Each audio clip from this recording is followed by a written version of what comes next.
We were watching as the standing with her when the buildings fell. So when somebody says post 9/11 that we've been at war and it's called the war on terrorism, do you generally agree with that concept?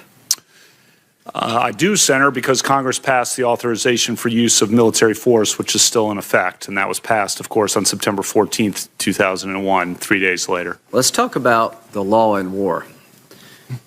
Is there a body of law called the law of armed conflict? There is such a body, Senator. Is there a body of law that's called basic criminal law?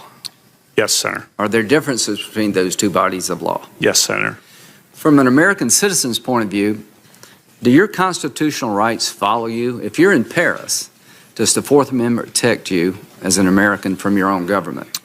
From your own government, yes. Okay. So if you're in Afghanistan, do your constitutional rights protect you against your own government?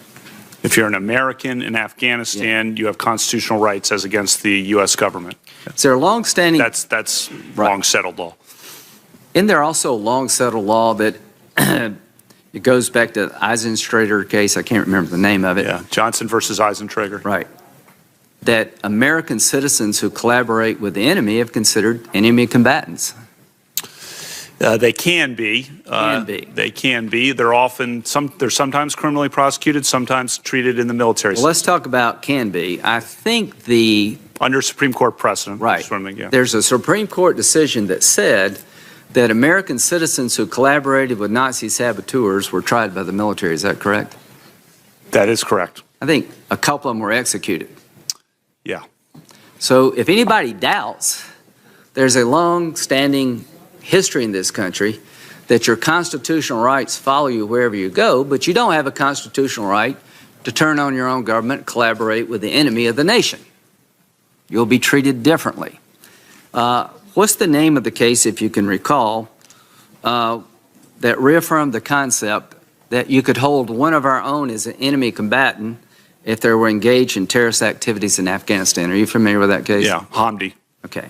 So the bottom line is, I want every American citizen to know you have constitutional rights, but you do not have a constitutional right to collaborate with the enemy. There's a body of law well developed long before 9/11 that understood the difference between basic criminal law and the law of armed conflict. Do you understand those differences? I do understand that they're different bodies of law, of course, Senator. Okay. If you're confirmed, and I believe you will be,